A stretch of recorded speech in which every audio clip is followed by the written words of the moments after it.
യുവകഥാകൃത്തായ ജിൻഷ ഗംഗയുടെ ആദ്യ കഥാസമാഹാരമാണ് ഒട. വ്യത്യസ്തമായ 9 കഥകളാണ് ഈ പുസ്തകത്തിലുള്ളത്. രാമൻ പണിക്കർ എന്ന തെയ്യക്കാരന്റെ കഥയാണ് ഒട. അല്ലെങ്കിൽ രാമൻ പണിക്കരിലൂടെ തെയ്യത്തിന്റെയും തെയ്യം കെട്ടുന്നവന്റെയും കഥ പറയുകയാണിത്.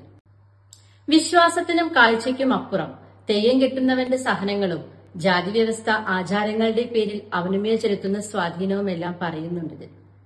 തെയ്യം കെട്ടലിന്റെയും അവതരണത്തിന്റെയും വിശദാംശങ്ങളിലൂടെ സഞ്ചരിക്കുമ്പോഴും കഥയുടെ രാഷ്ട്രീയവും അത് മുന്നോട്ട് വയ്ക്കുന്ന സാമൂഹിക വിമർശനവും എടുത്തു പറയേണ്ടതാണ്. ഈ പുസ്തകത്തിലെ 9 കഥകളിൽ 8 എണ്ണവും മുൻപ് പ്രസിദ്ധീകരിച്ചിട്ടുള്ളതാണ്. എന്നാൽ പുസ്തകം ഇറങ്ങിയ ശേഷം ഏറ്റവും അധികം ചർച്ച ചെയ്യപ്പെട്ടത് മുൻപ് പ്രസിദ്ധീകരിച്ചിട്ടില്ലാത്ത ഉപ്പ് എന്ന കഥയാണ്.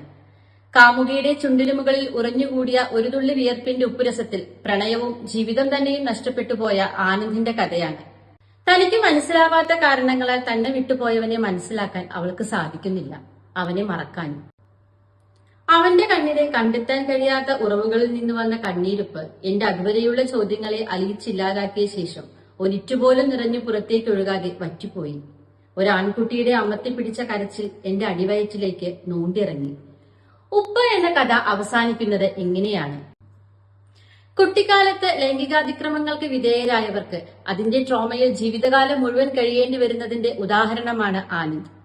ഇതൊരു ആനന്ദിന്റെ മാത്രം പ്രശ്നമല്ലാത്തതുകൊണ്ടും ജിൻഷ അവതരിപ്പിച്ച രീതി കൊണ്ടുമൊക്കെയാവും വായിച്ചു കഴിയുമ്പോൾ ഒരു ചവർപ്പ് വായനക്കാരന്റെ നാവിലും അനുഭവപ്പെടുന്നത്. പേരുണ്ടാക്കുന്ന കൗതുകമാണ് വിസലിറ്റ്സ എന്ന കഥയിലേക്ക് വായനക്കാരെ ആദ്യം ആകർഷിക്കുക.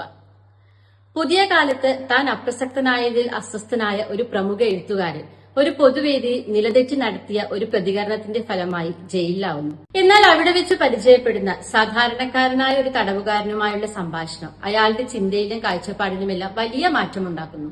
അതൊരു പുതിയ നോവലിലേക്ക് എത്തിക്കുന്നു. ജയിലിന്റെ ചരിത്രത്തിലൂടെ നാടിന്റെ പൊതുവെയും കമ്മ്യൂണിസ്റ്റ് രാഷ്ട്രീയത്തിന്റെയും ചരിത്രമൊക്കെ ചർച്ച ചെയ്യപ്പെടുന്ന ഒരു നല്ല കഥയായി വിസലിറ്റ്സ മാറുന്നുണ്ട്. റിട്ടയർമെന്റിന് ശേഷം പുസ്തക വായന തുടങ്ങിയ ഒരാളുടെ കഥയാണ് അഗ്രസന്ധിനി.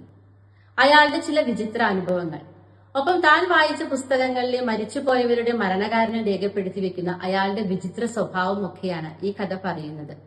ജിൻഷ എന്ന യുവ എഴുത്തുകാരിയുടെ ഭാവന സഞ്ചരിക്കുന്ന വിചിത്ര വഴികൾ അത്ഭുതപ്പെടുത്തും പലപ്പോഴും. ഉമ്പാച്ചി എന്ന ഇതിലെ കഥ പൂച്ച നടത്തക്കാരിയായ, അതിനായി തന്റെ കുഞ്ഞിനെ കൊല്ലുന്ന ചന്ദ്രയുടെയും ഭർത്താവ് പ്രഭാകരന്റെയും ഭർത്തൃമാതാവ് ഉമ്പാച്ചിയുടെയും കഥയാണ്.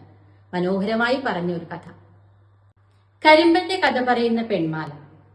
തങ്ങളുടെ സൗകര്യത്തിനനുസരിച്ച് വിശ്വാസത്തെയും ആചാരങ്ങളെയും തരാതരം കൂട്ടുപിടിക്കുന്ന സമൂഹത്തിന്റെയും അതിന്റെ ഇരയാവുന്ന നിസ്സഹായ മനുഷ്യരുടെയും കഥയാണ്. കരിമ്പന്റെ കണ്ണീർ വന്നു പതിക്കുക വായനക്കാരന്റെ നെഞ്ചിലാണ്. വീട്ടകങ്ങളിലെ പെൺജീവിതങ്ങളുടെ അവസ്ഥ വ്യക്തമാക്കുന്ന കഥയാണ്. അനേകം മനുഷ്യർ ശ്വാസം മുട്ടി മരിച്ച ഒരു ശവക്കോട്ടയാണ് തന്റെ കിടപ്പുമുറി എന്ന് ഗ്ലാഡിസിന് തോന്നി എന്ന ആത്മകഥത്തോടുകൂടി തുടങ്ങുന്ന തെയ് വാഴ്ക എന്ന കഥ.